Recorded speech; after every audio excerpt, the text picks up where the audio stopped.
My world was built on silence. Not the absence of sound, the spire was never quiet, thrumming as it did with the ceaseless flow of processed reality, the hum of cooling systems, and the whisper of data streams, but the silence of omission. As a senior curator for the consortium's historical archives, it was my job to maintain that silence. We didn't burn books or shatter monuments. Our methods were far more elegant, more civilized. We curated. We contextualized.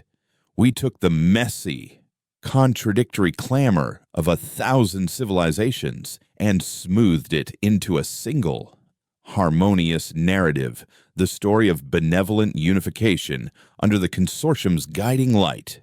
We brought clarity. It was a noble, necessary task, ensuring the galaxy moved forward, unburdened by the dissonant chords of ancient grievances or the static of failed ideologies. We were the guardians of a peaceful present, and our primary tool was the careful, deliberate forgetting of the past. My office overlooked the synaptic core, a sphere of shimmering, liquid light where the memories of a quadrant were stored, indexed, and occasionally archived into oblivion. From my vantage point, history was not a river but a reservoir, and I was one of the few who held the key to the dam. It was a position of immense trust, one I had earned through 2 decades of unwavering dedication to the consortium's single, unifying truth. Then came the note. It began as a ghost in the system, a phantom frequency that our deep space sensor arrays started picking up 3 standard cycles ago. It was a single, impossibly pure tone, a perfect A-sharp that held for exactly 11 seconds before vanishing, only to reappear hours or days later in a completely different sector. Technicians initially dismissed it as sensor feedback, a resonance echo from a newly installed hypercomm relay. But it persisted, unlocatable, untraceable, without an origin point or a discernible energy signature. It simply was. It violated a dozen laws of physics and 100 more of information theory. The Oversight Committee, in its infinite and dispassionate wisdom, classified the phenomenon as a Level 3 anomaly and assigned it to my department for archival analysis. The directive was simple: identify the source, analyze its nature, and draft a report recommending its proper contextualization for the public record. In consortium speak, that meant find out what it is so we can decide how to tell everyone it's nothing to worry about. My initial research was fruitless. The note matched no known stellar phenomenon, no engine frequency, no communications protocol. It was acoustically perfect, lacking the harmonic distortions that characterized any naturally or artificially produced sound. It was like a note plucked from the mind of a composer, free from the vulgarity of a physical instrument. I cross-referenced its appearances with fleet movements, trade routes, and astronomical events. There were no correlations. The note seemed entirely random, a meaningless cosmic utterance. Yet, the randomness itself felt wrong, too perfect in its chaos. It felt like a deliberate performance of incoherence. That's when I started looking for what wasn't there. I ran a deep archive search, not for matches, but for absences for any record that had been systematically and completely expunged near the times and locations of the note's appearances. The consortium's erasure protocols were nearly flawless, but they left behind shadows, faint outlines in the dataverse where information used to be. A void has a shape, and I was an expert in reading them. It took weeks of running restricted algorithms, using clearance codes that bordered on treason, but I finally found a pattern. The note's appearances clustered around systems that were once part of the Veyan Reach. It was a name I barely recognized. A historical footnote from the early days of consortium expansion over a century ago. The official record was sparse. Clinical. The native species, a bipedal race known as the Silenti, had failed to integrate. Their civilization, based on what the record described as non-quantifiable resonant aesthetics, collapsed under the strain of cultural and economic assimilation. It was a tragedy, the archive noted, but an unavoidable consequence of progress. The Veyan system and its colonies had been designated as a quarantine zone, their history sealed not for security reasons, but due to archival irrelevance. This was the most profound form of erasure not to be declared a threat, but to be deemed not even worth remembering. The deeper I dug into the sealed Veyan files, the more the note began to change for me. It was no longer just a data point on a screen. I started to hear it when I was away from my console, a faint, phantom vibration in the bones of my skull. I'd be reviewing trade manifests from the outer rim, and for a fleeting moment, the hum of the spire would resolve itself into that perfect, mournful A-sharp. I saw a psych evaluator, of course, who prescribed me a mild neurostabilizer and suggested I take a vacation. But the sound persisted. It was accompanied by flickers in my peripheral vision, shapes like weeping willows made of starlight, faces that were too long and elegant, with eyes that held no pupils, only depth. I knew I was seeing things, ghosts conjured by a mind straining against the system's firewalls, but the feeling of being watched, of being listened to, was unshakable. The Silenti, according to the few fragments of data I could unseal, did not communicate with language as we knew it. Their entire culture was based on echo, a form of collective, empathetic resonance. They shared thoughts, emotions, and memories through song. They didn't build machines. They grew crystalline structures that hummed with the history of their people.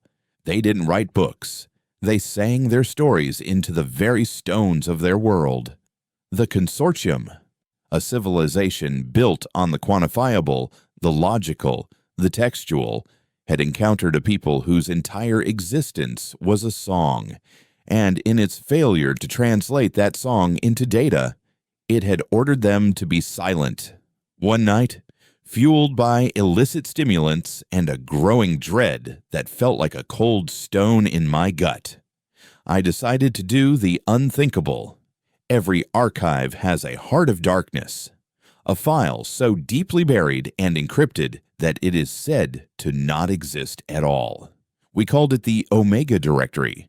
Accessing it was not just a crime, it was an act of heresy against the foundational principles of the Consortium.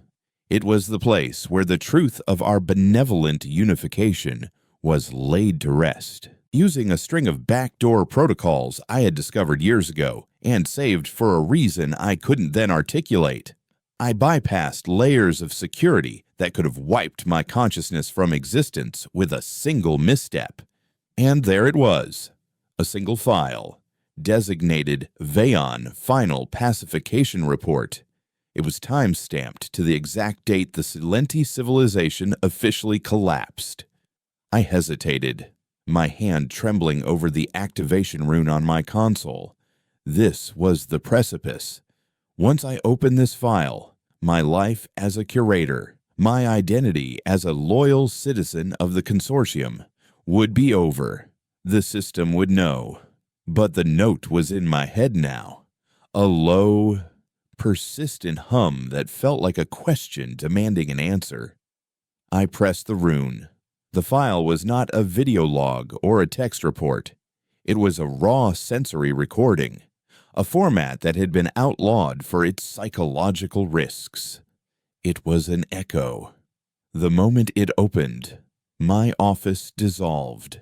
The sterile light of the spire was replaced by a sky of bruised twilight over a city of singing crystals. I was not watching a recording. I was in it. I felt the cool, damp air of Vayan on my skin, and I heard them. It was not one voice, but millions. A choir of consciousness singing a song of unimaginable grief. I saw what they saw, consortium warships hanging in the sky like geometric gods of death. I felt what they felt, not hatred, not fear in a way I could understand, but a profound, soul-shattering sorrow for the silence that was coming. They weren't screaming or fighting. They were singing their last and greatest song, the story of their end. They were recording their own extinction, pushing their collective memory, their echo, into the fabric of space itself. Then came the consortium's weapon. It wasn't a bomb or a laser. It was a frequency, a counter-frequency designed to shatter their resonant crystals and, with them, their collective consciousness. It was a wave of pure, weaponized silence. The song in my head faltered, fractured into a billion pieces of psychic shrapnel. I felt the agony of a million minds being torn apart, of a shared soul being rendered into static. And in the final moment, as the last crystal city fell and the weaponized silence washed over everything, they did something impossible. With the last dregs of their power, they took their pain, their memory, their sorrow, and their story, and they condensed it, compressing the choir of an entire civilization into a single, perfect point of sound, one note, an A sharp, a seed of memory, planted in the void, waiting. The recording ended, and I was thrown back into my chair, gasping, tears streaming down my face. A klaxon was blaring throughout the spire. Red lights flashed against the synaptic core. My console showed a system-wide alert. The note was back, but this time it wasn't a fleeting ghost in the sensor net. It was everywhere. It was resonating from the spire's own central core, broadcast across every channel, on every frequency. It held for 11 seconds, then stopped, then it began again, and again. The sound of a key turning in a lock that had been sealed for 100 years. I stared at the flashing alerts, the screaming code on my screen, the sound of a million dead voices ringing in my ears. The anomaly wasn't a ship. It wasn't a weapon from some rival power. It was a memory. It was an echo, awakened from its long sleep. And it wasn't coming from the outside. It was blooming from within the heart of our own archives, from the very silence we had so carefully constructed. They hadn't just been silenced. They had been stored, and the ghosts we thought we had buried were beginning to sing. The klaxon was a physical blow, a screech of synthesized panic that ripped me from the phantom city of crystals and slammed me back into the cold reality of my office. Red light pulsed from the walls, washing the synaptic core in a hellish glow. My console was a cascade of security alerts, each one a death sentence. Unauthorized Omega access. Core resonance anomaly detected. Level 1 containment protocol initiated. They knew. The automated systems that govern the spire with cold, impartial logic knew that I had committed the ultimate sin, and they were already moving to correct the error. The error was me. For a moment, I was paralyzed, my mind a battlefield between the curator I had been for 20 years and the witness I had just become. The curator screamed at me to erase the logs, to trigger a system purge, to sever my connection and hope to lose myself in the ensuing chaos. But the witness, the part of me that still felt the psychic shrapnel of a billion shattered souls, knew there was no going back. The silence had been broken not by a whisper, but by a choir, and I was now its only living conductor. The note swelled again, no longer a phantom in my head, but a physical vibration in the floor, in the glass of my viewport, in the very air I was breathing. It poured from the city's every speaker, a lament that echoed between the sterile towers of power. I could feel enforcer teams mobilizing, their heavy boots thudding on the levels above and below. They would come with neurodampeners and memory wipes. They wouldn't kill me. They would unmake me, reducing the truth I now carried into another irrelevant file in a forgotten directory. I grabbed my personal data slate, a sleek obsidian rectangle that held my entire curated life, and jammed it into the console. I couldn't download the Omega file. It wasn't data. It was an experience, too vast and too raw for any device to hold. But I could download the proof of my journey, the access logs, the corrupted Veyan fragments, the spectral analysis of the note, the digital breadcrumbs that led to the door of the tomb I had just unlocked. It was my confession and my accusation. As the final bits of data transferred, the door to my office hissed open. I spun around, my heart seizing. But it wasn't the black-clad enforcers I expected. It was a woman in the gray uniform of Spire's security, her sidearm drawn but held low, not quite aimed at me. Her name was Lyra. I knew her only by sight. She commanded the patrol for our sector. Her face, usually a mask of professional indifference, was pale, and a single bead of sweat traced a path down her temple. "Curator?" she said, her voice tight. "By the authority of the Oversight Committee, you are to be detained." The words were standard, but her eyes told a different story. They were wide, unfocused, darting from me to the pulsing synaptic core and back again, as if she were seeing two realities at once. "You hear it, don't you?" I asked, my voice hoarse. Her composure fractured. A flicker of confusion, of pain, crossed her features. "It's a network malfunction," she recited, but the conviction wasn't there. "An auditory resonance caused by a power surge." I took a step toward her, holding up my slate. "It's a memory, officer, and they're killing it. They're killing them all over again." Her knuckles were white where she gripped her weapon. I could see the struggle behind her eyes, the conflict between a lifetime of orders and a single, inexplicable feeling that had just been born in her mind. Like me, she had been hearing the echoes, seeing the ghosts in the periphery. The note was not just a sound, it was a seed.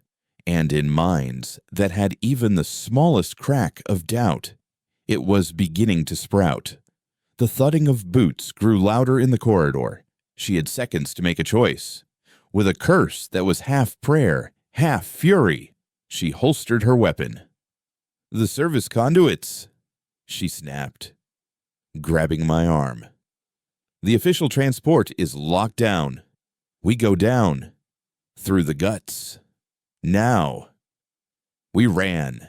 The pristine corridors of the archival levels gave way to a maze of humming machinery and raw data conduits that pulsed with sickening crimson light. Lyra moved with a grim purpose, her knowledge of the Spire's hidden pathways our only salvation. The note was a constant presence now, its pitch shifting, harmonizing with itself, creating chords of profound melancholy that seemed to make the very metal of the walls weep. "What did you do?" she yelled over the din of a ventilation fan. I listened. I shouted back, stumbling over a thick power cable. The consortium didn't quarantine the Veyan Reach because it was irrelevant. They silenced it because they couldn't translate it. They couldn't quantify a song. So they shattered the choir. We emerged onto a maintenance platform overlooking one of the grand public atriums. The scene below was one of incipient madness. Citizens in their elegant, monochrome attire were frozen in place, staring at the vast holographic sky ceiling. The usual display of serene cloud formations was flickering, intermittently replaced by images of impossible, crystalline spires under a violet sky. People were weeping, clutching their heads, speaking in fragmented sentences that were not their own. A man in the uniform of a high-ranking official suddenly screamed, a raw, animal sound of pure terror, and clawed at his own eyes. The consortium's greatest weapon, clarity, was being undone by a truth it could not process. The propaganda broadcasts that usually filled the air with soothing reassurances were now a schizophrenic loop. Remain calm. We sing for the children of the stone. A temporary data corruption. They are breaking the sky. All citizens report to your designated sectors. The silence burns.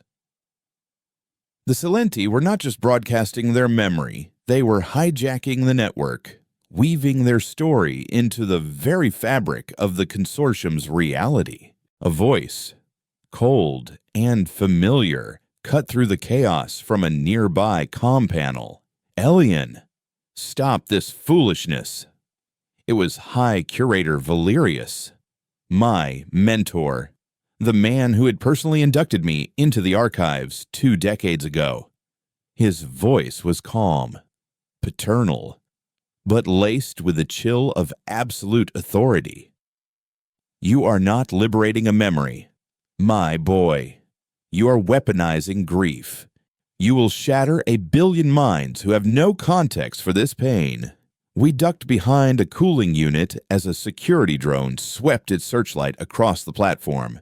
His lies are as elegant as ever, I whispered to Lyra. He's not entirely wrong, she hissed back, her eyes scanning the exits. Look at them.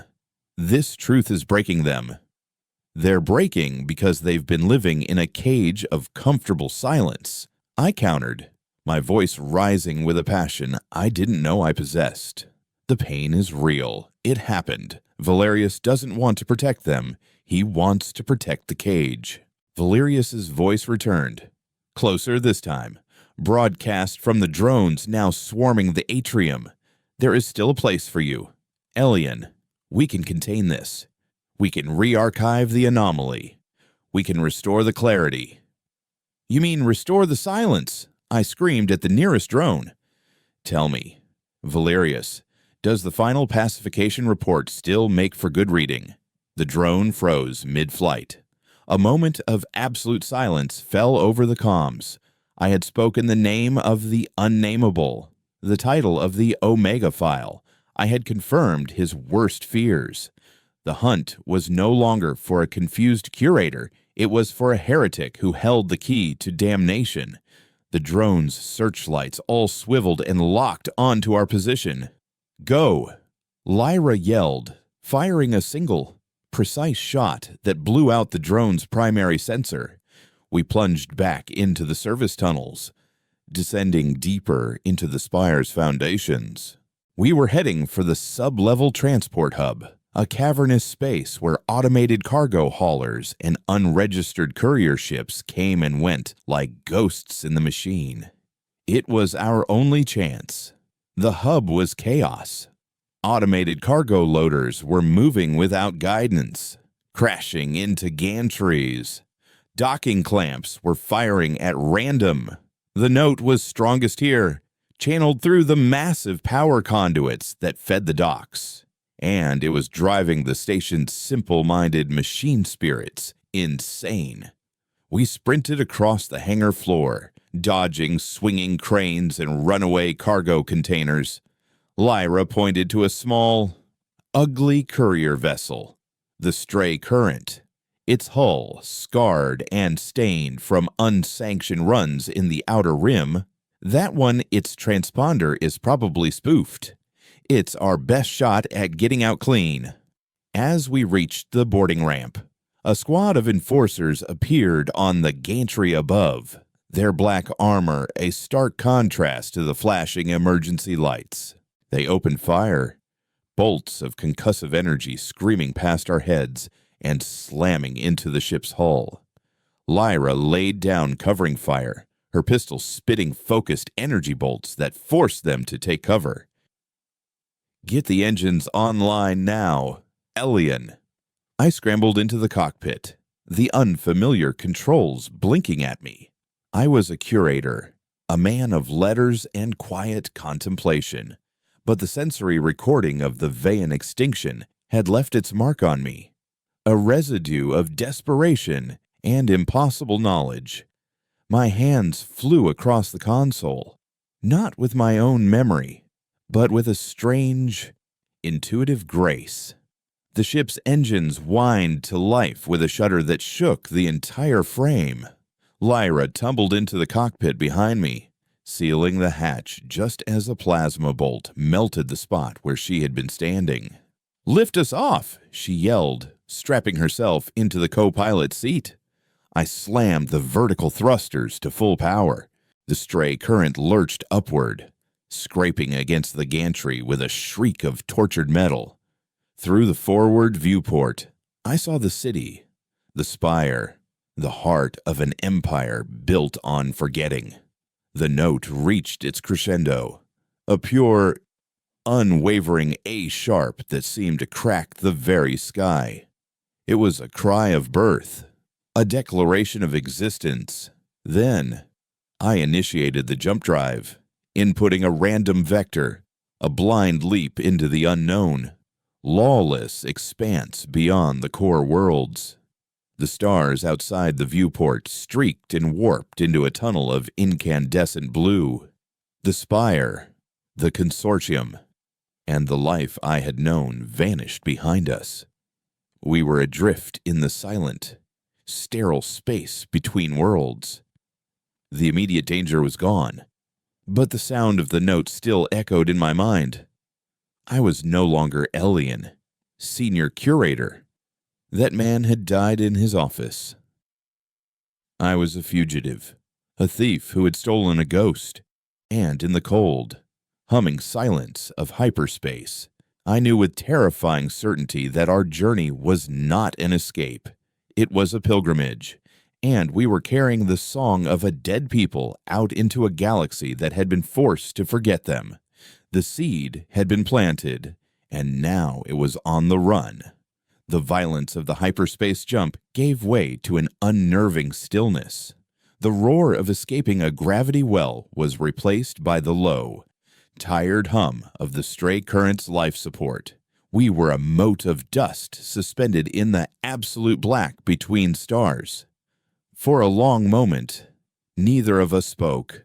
The cockpit was lit only by the soft glow of the navigation panel and the distant, indifferent starlight. I could still feel the echo of the note in my bones, a resonant frequency that had become a part of my own cellular structure. Lyra broke the silence, her voice a low, practical rasp. "Status." She wasn't asking me, she was commanding herself, falling back on the familiar catechism of her training. Her fingers moved with practiced efficiency over the diagnostic panel. "Life support is stable, barely. Primary energy coil is fluctuating. We took a hit on the way out. Long-range comms are fried. Short range is a mess of static.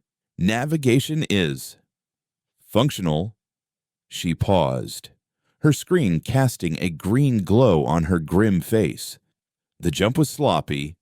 We burned most of our fuel reserves getting clear. We have maybe one more short hop in us. And then we're a ghost ship."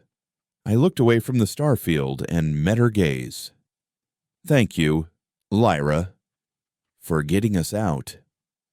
"Don't thank me yet," she said, her tone sharp, but her eyes held a flicker of something other than professional detachment, uncertainty, perhaps even fear. I just committed treason and fled with the most wanted man in the quadrant on a ship that's about to fall apart.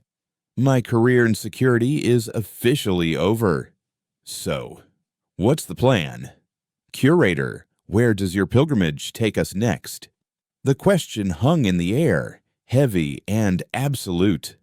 I had acted on pure, desperate instinct, driven by the ghosts of a dead civilization. But instinct was not a strategy. I was a man of archives, of quiet corridors and indexed information. I didn't know how to be a fugitive. The data slate on my lap felt impossibly heavy, a damning testament to a truth nobody was ready to hear. I don't know, I admitted, the words tasting like ash.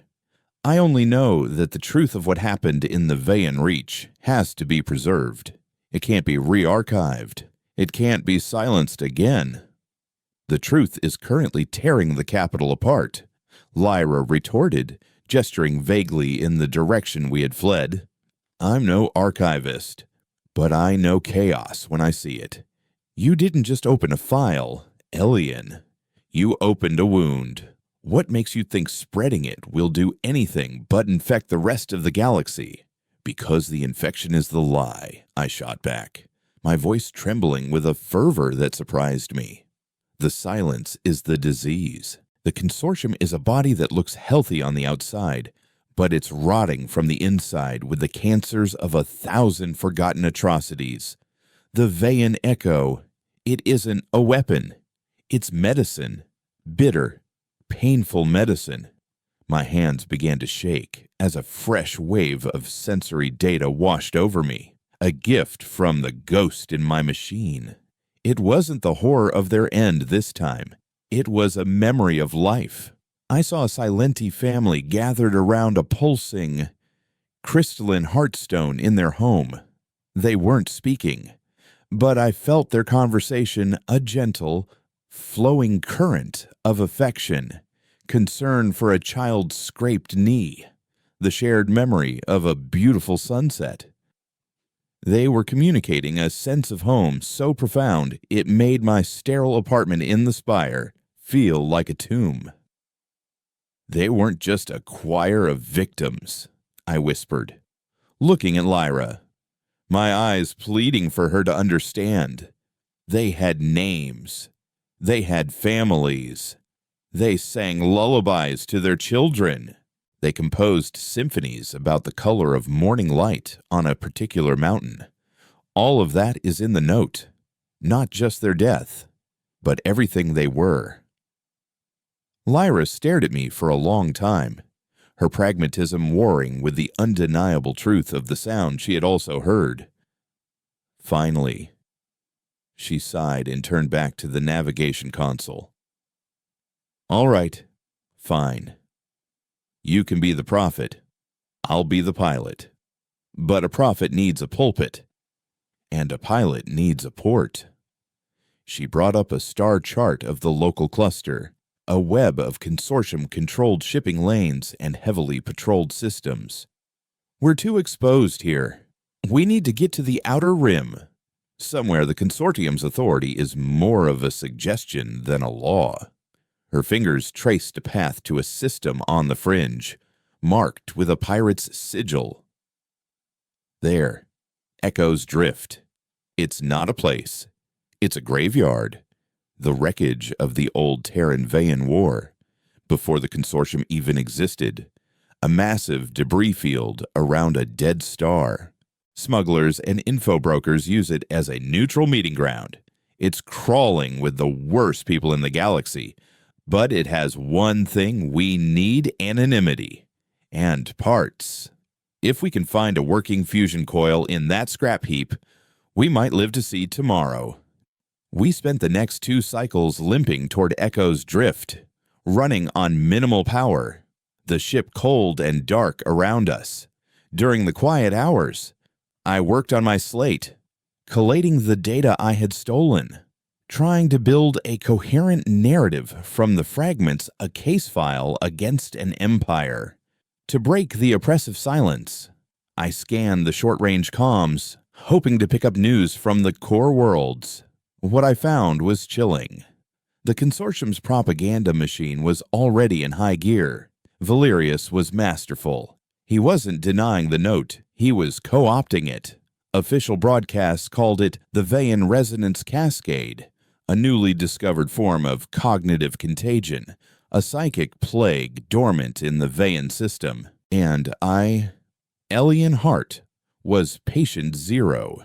They painted me as a disgraced curator who, in a fit of delusion, had stumbled upon this ancient mimetic virus and, instead of containing it, had deliberately unleashed it upon the capital out of malice and insanity.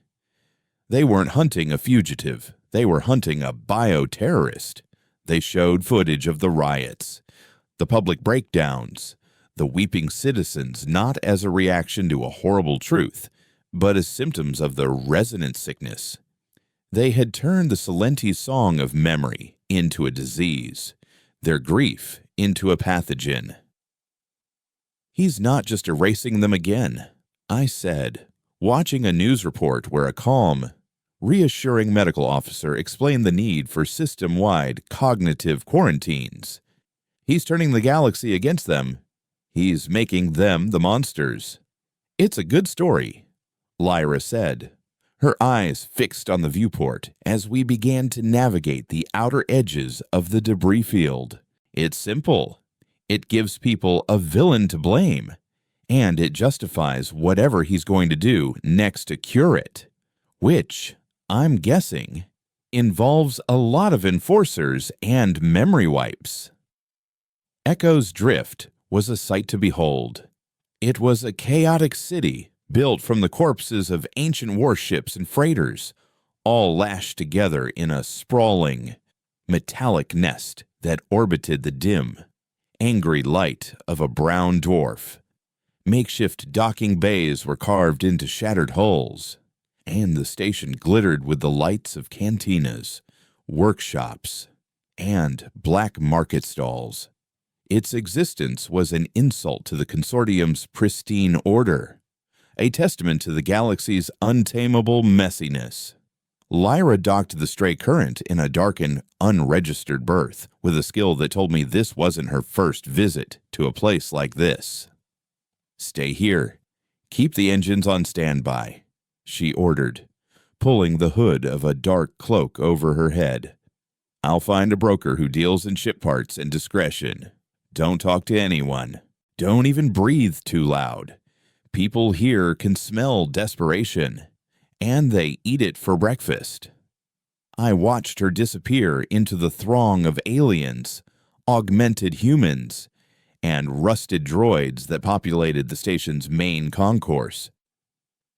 For the first time since our escape, I was truly alone, surrounded by the galaxy we had just set on fire. An hour passed. Then, too, the low thrum of the station was a constant, chaotic symphony of clanging metal, alien languages, and distorted music. Just as a cold knot of fear began to tighten in my stomach, my personal comlink, a device I thought was secure, chimed. It was an encrypted text-only message from an unknown sender. "They know you're here. Valerius put a price on the patient zero. Every bounty hunter in the Rim is looking for you. The broker Lyra is meeting is setting a trap. Get out. Now." My blood ran cold.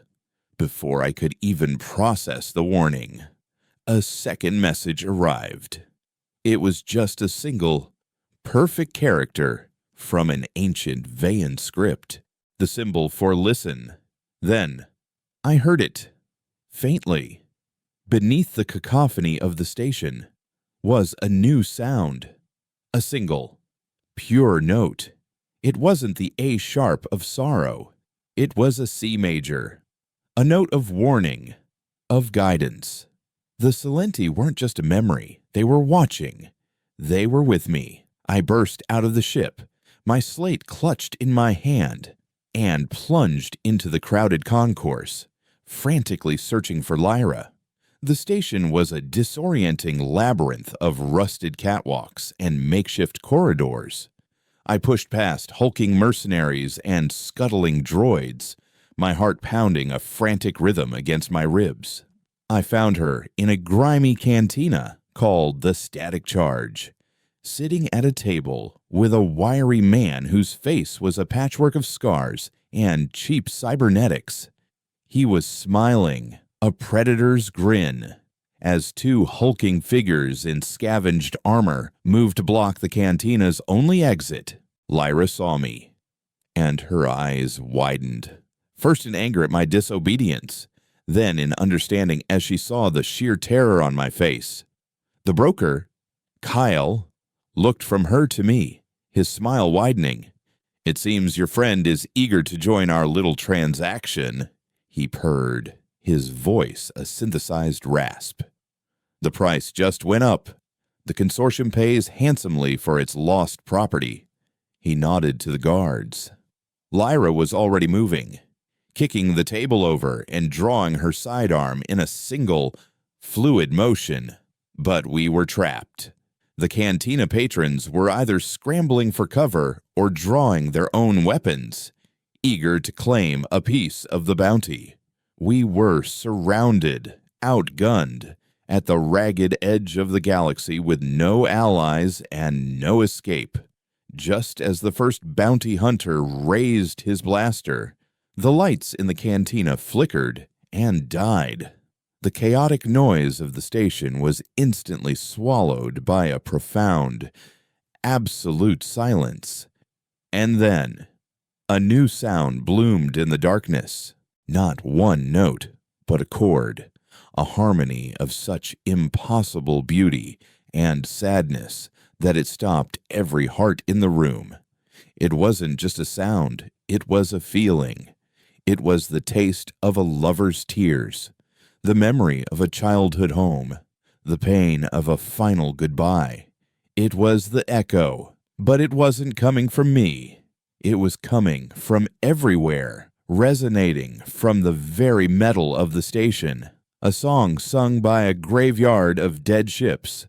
The bounty hunters lowered their weapons, their faces slack with confusion and a dawning, forgotten grief. Kyle clutched his cybernetic implants, screaming as raw, unquantifiable emotion flooded his processed mind. The Salinti were no longer just a memory I carried. They had found a new choir. The chord held, a suspended moment of impossible grace in the grimy heart of Echo's drift. It was a sound that didn't belong, a flower growing from a circuit board. For a few perfect seconds, the cantina was a cathedral. The scarred faces of bounty hunters, smugglers, and thieves were transfigured by its light, their ingrained cynicism momentarily washed away by a sorrow so pure it felt holy. Then, as abruptly as it began, the chord resolved, and the silence that followed was deeper, more profound than the one before. The station's emergency lights flickered on, casting long, dancing shadows across the frozen tableau. Lyra seized the moment. "Elian! Now!" she yelled, her voice a sharp crack in the stunned silence. She grabbed my arm, pulling me toward the back of the cantina. The bounty hunters were still dazed, their minds reeling from the psychic whiplash of the echo. One of them, a massive, reptilian creature with 4 arms, was weeping silently, tears sizzling on his scaled cheeks. Another was staring at his own hands as if seeing them for the first time. We burst through a service door into a narrow, steam-filled corridor that smelled of ozone and recycled protein. Alarms began to blare throughout the station, a frantic, dissonant counterpoint to the memory of the chord. "What was that?" Lyra gasped as we ran, her boots splashing through puddles of grimy water. "That wasn't you. It's them," I managed to say, my own mind still vibrating with the aftershock. They're not just in my head anymore. They're in the network, in the scrap. These old ships, some of them fought in the Vayan campaigns, their memory banks, their crystalline data cores. They're like the stones of their world. They remember. The echo is waking them up. We scrambled up a maintenance ladder, emerging into the chaotic mess of a droid repair bay. Droids of all shapes and sizes lay in pieces, their limbs and optics scattered across workbenches. But they weren't inert.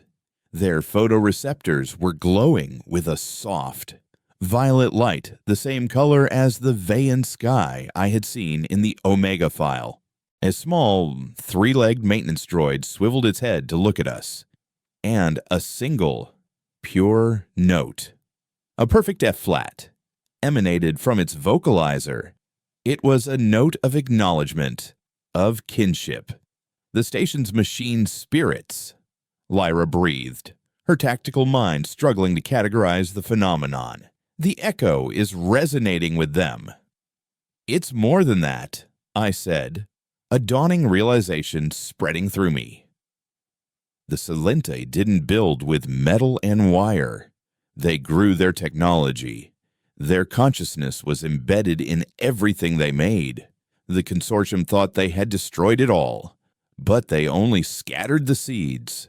The echo isn't just a broadcast, it's a code, a key that unlocks their dormant presence in the old tech. Our escape from Echo's drift was a surreal journey through a station at war with itself. The organic inhabitants were in chaos, fighting each other or fleeing in panic, driven by the consortium's bounty and their own fear of the unknown sound. But the station's inorganic systems were coming to our aid. Automated blast doors sealed off corridors behind us, blocking our pursuers. Maintenance cranes swung down to form makeshift bridges across chasms in the station's structure. Navigation lights flickered in sequence, showing us the quickest path back to the stray current. We were being guided by the ghost in the machine, a chorus of forgotten droids and dormant ship AIs singing us a path to safety. We reached the docking bay to find it swarming with bounty hunters, their ships powering up, ready to block our escape. Our small courier vessel was surrounded, but as we watched from a catwalk above, the stray current's own lights flickered on, its landing gear retracted, its engines flared to life, all without us inside. The ship rose a few feet, its maneuvering thrusters firing in a complex, rhythmic pattern. Then, from its external comms, came the song. It was a full symphony now, a chorus of 1,000 resurrected voices pouring from our tiny, battered ship. The melody was one of defiance, of righteous anger, a song of chains being broken. The effect on the other ships was instantaneous and catastrophic. Systems overloaded, navigation panels shattered. The relatively new consortium standard ships of the bounty hunters, built on clean code and sterile logic, couldn't process the raw, emotional data of the echo. Their machine spirits screamed and died. But the older ships, the relics and scrap heaps like our own, responded. An ancient, hulking freighter, its hull pockmarked with a century of asteroid impacts, slowly powered up its engines. A nimble, wasp-like interceptor, a model I recognized from historical files on the Vayan conflict, activated its weapon systems, not aiming at us, but at the bounty hunters. A ghost fleet, commanded by a ghost choir, was awakening in the heart of the graveyard. They're not just guiding Lyra whispered in awe. They're fighting for us. A new voice cut through the comms, overriding the symphony. It was Valerius, his tone no longer calm or paternal, but raw with a fury that bordered on panic. Contain it, I want every ship in that system turned to slag. Use the sterilizer protocols. I don't care about the collateral. Burn the entire field. The order was a death sentence for the entire station. From the viewport, we saw the distant, brilliant flash of a consortium battle group dropping out of hyperspace. They weren't coming to arrest us. They were coming to perform a planetary-scale memory wipe. The stray current lowered itself back to the dock, its boarding ramp extending like an offering. "It wants us," I said. "Let's not keep it waiting." We sprinted to the ship, the sound of the ghost fleet engaging the bounty hunters echoing behind us. As we lifted off, the ancient freighter moved to shield our escape, its massive hull absorbing a volley of plasma fire meant for us. The last thing I saw of Echo's drift was the freighter's engines exploding in a silent, brilliant starburst. A final, defiant sacrifice. Back in the silent void of hyperspace, the ship felt different. It was alive. The low hum of the engines had a new cadence, a rhythmic, almost melodic quality. The lights in the cockpit pulsed with a soft, violet hue.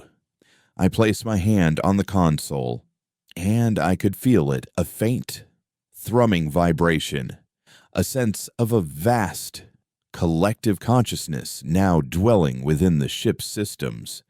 We were no longer flying a machine. We were guests inside a sanctuary. Lyra was slumped in her seat, her face pale, her knuckles white. "This is out of my league.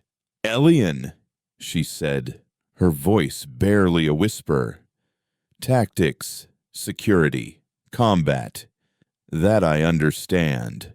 But this, a rebellion of ghosts and haunted toasters, how do we fight an empire with a song? We don't," I replied, my own voice filled with a strange, newfound calm. "That's what Valerius and the consortium will never understand. They're still trying to win a war. The Silenti are trying to tell a story, and a story doesn't need to win.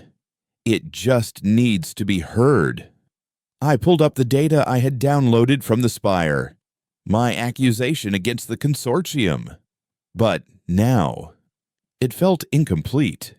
It was my voice, my perspective. The story needed its true authors.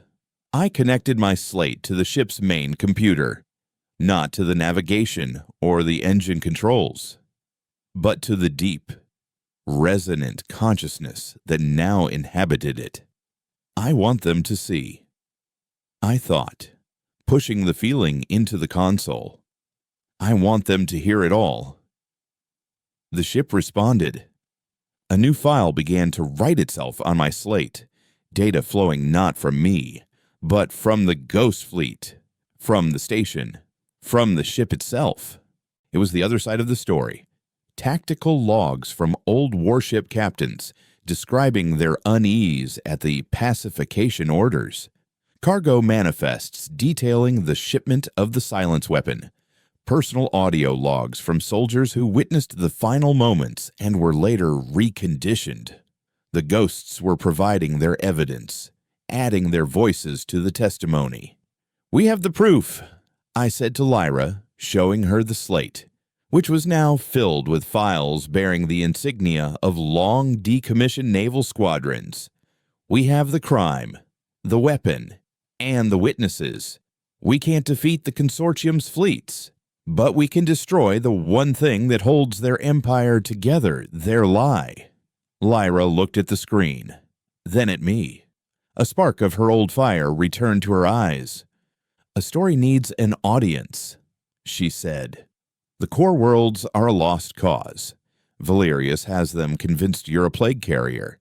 But the outer rim, the fringe worlds, they've always chafed under consortium rule. They pay their taxes. They follow the trade laws. But they don't trust the core. They remember what it was like before unification." "If we could broadcast this," I said, tapping the slate. All of it. The Omega file and the testimony of the Ghost Fleet on an open, unblockable channel. They would see the truth. She finished, a slow, dangerous smile spreading across her face. And the Outer Rim might just decide it's tired of listening to the Consortium's pretty bedtime stories. She turned to the navigation panel, her purpose restored. There's only one place powerful enough to hijack the entire Rim's comm network. An old pirate broadcasting station from before the wars, built into a rogue asteroid. It's called the Beacon. Finding it is nearly impossible. Getting to it is a suicide run.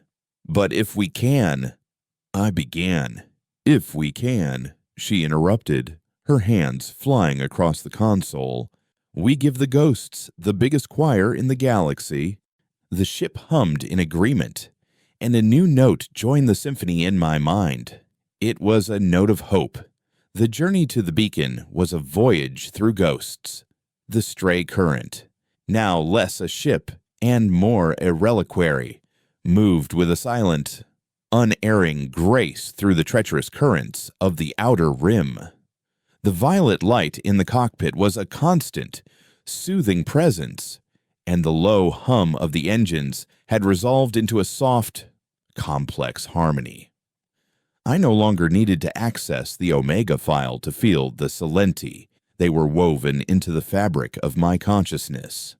I could feel their collective curiosity as we passed a vibrant nebula, their ancient sorrow as we navigated a field of stellar debris, their quiet strength as we flew.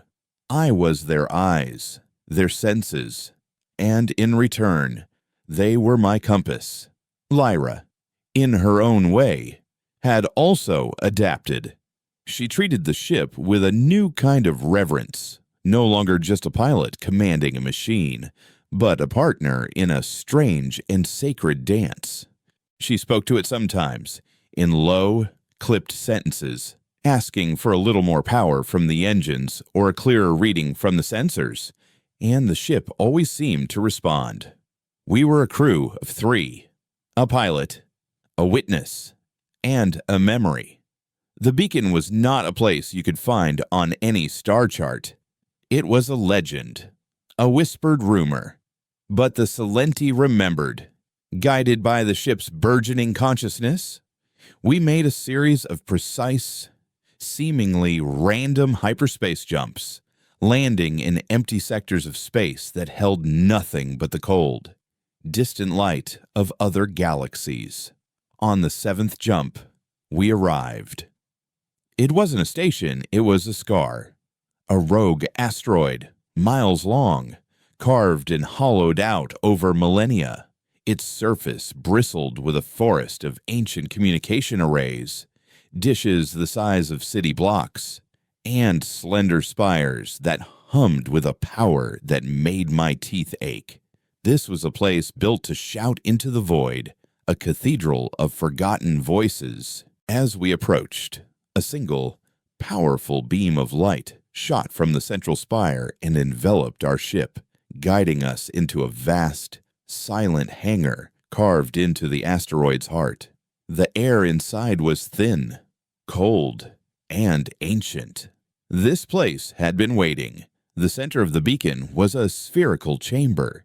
The walls were a seamless, dark crystal that seemed to absorb all light, and floating in the exact center was a throne-like console, unoccupied, pulsing with a slow, steady heartbeat of light.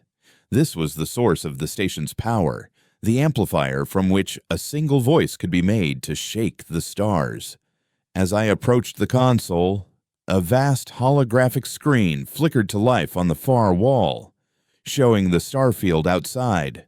And in that starfield, a fleet was assembling. Dozens of Consortium warships, sleek and predatory, dropped out of hyperspace. Their clean, geometric lines and obscenity in this ancient place. At their head was a single, Massive command ship. The clarity. Valerius had found us.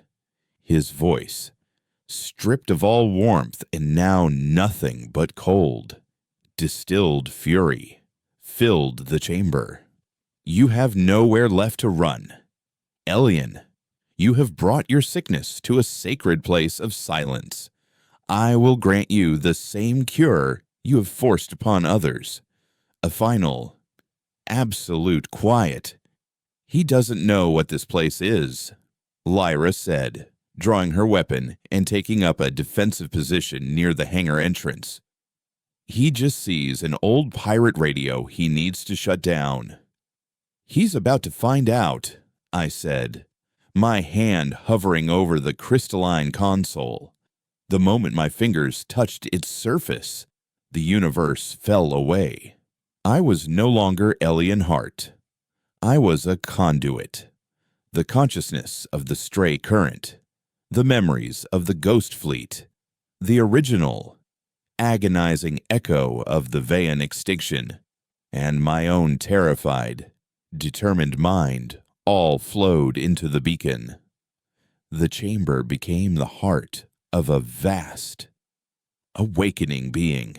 I felt the station's power rise, drawing energy from the brown dwarf it orbited, from the cosmic radiation of the void, from the very memory of light. A billion voices, the full choir of the Silenti, began to sing in my mind, not a song of sorrow or anger now, but a song of pure, unvarnished truth. Valerius began his attack. Beams of focused energy and plasma torpedoes slammed into the asteroid, shaking the chamber to its foundations. On the holographic screen, I watched as the ancient rock absorbed the punishment, the energy of the blasts being drawn deep into the station, feeding the song. He was trying to destroy the beacon with the very power it was designed to harness. He was feeding the choir.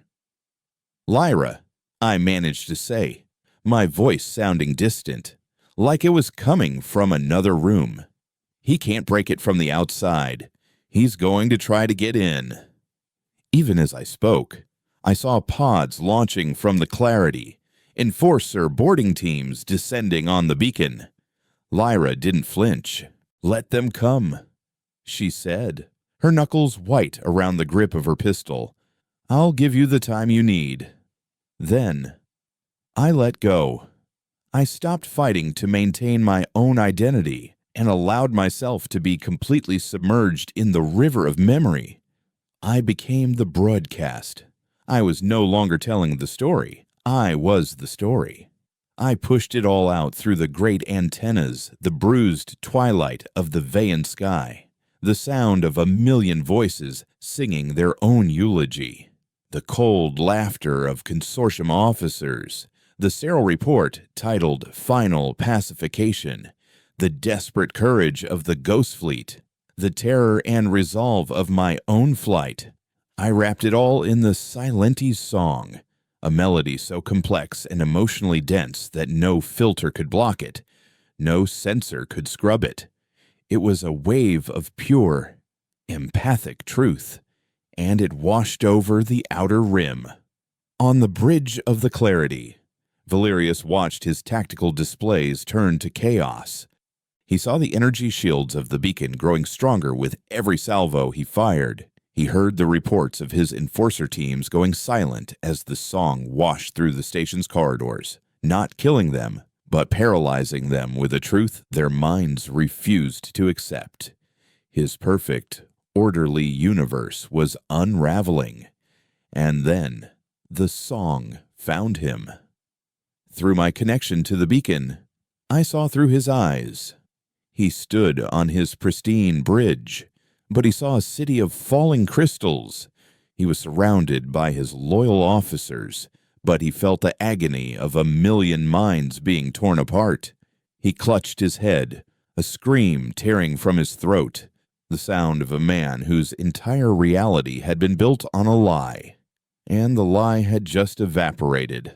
The clarity he had championed his whole life had finally been delivered to him, and it was devastating. He saw his own face in the reflection of a dark console, and for the first time, he saw the monster he was. The consortium fleet fell silent.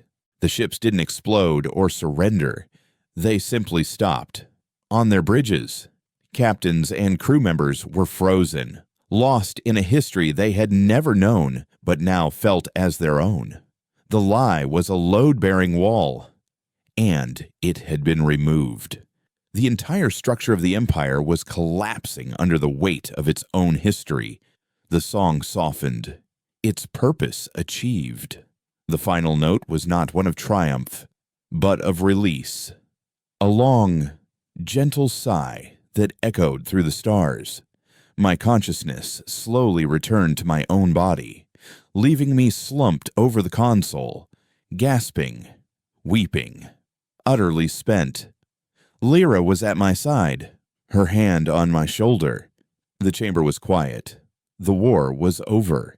The aftermath was not victory, but a great, galactic unmaking. Over the next cycles, the consortium dissolved. It wasn't an explosion, it was an exhalation. Systems declared independence. Fleets splintered. Worlds that had been forced into silence began to speak, and then to shout their own forgotten histories. It was chaos. It was messy. It was real. We never left the beacon. It had become a sanctuary, a place of pilgrimage. Ships began to arrive, not with weapons, but with questions.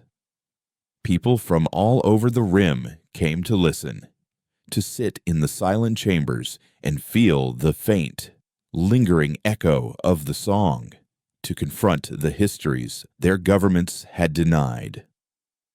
I was no longer Elian Hart, the curator.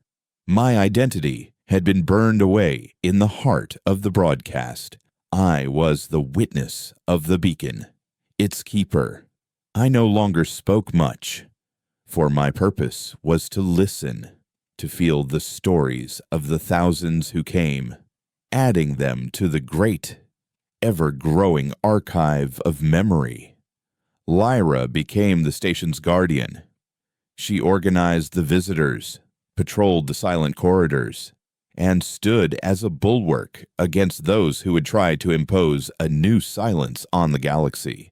She was the anchor in a sea of memory, the pragmatic heart that allowed this new, fragile truth to survive. One evening, she found me in the main chamber, gazing at the holographic starfield where new trade routes were being drawn between newly freed worlds. "Did we win?" she asked, her voice soft in the vast silence. I thought of the Salinti, not resurrected, but remembered, not restored, but finally heard. Their memory was now the soil from which 1,000 different futures could grow. "A story doesn't win," I replied, my voice now permanently imbued with a faint, resonant hum. "It endures." The stray current remained in the hangar, its violet lights a silent testament to our journey. It no longer needed to fly. It had carried the song to its final destination, and in the quiet heart of the galaxy, the silence was finally, truly, broken, replaced by the difficult, beautiful, and endless chorus of remembrance.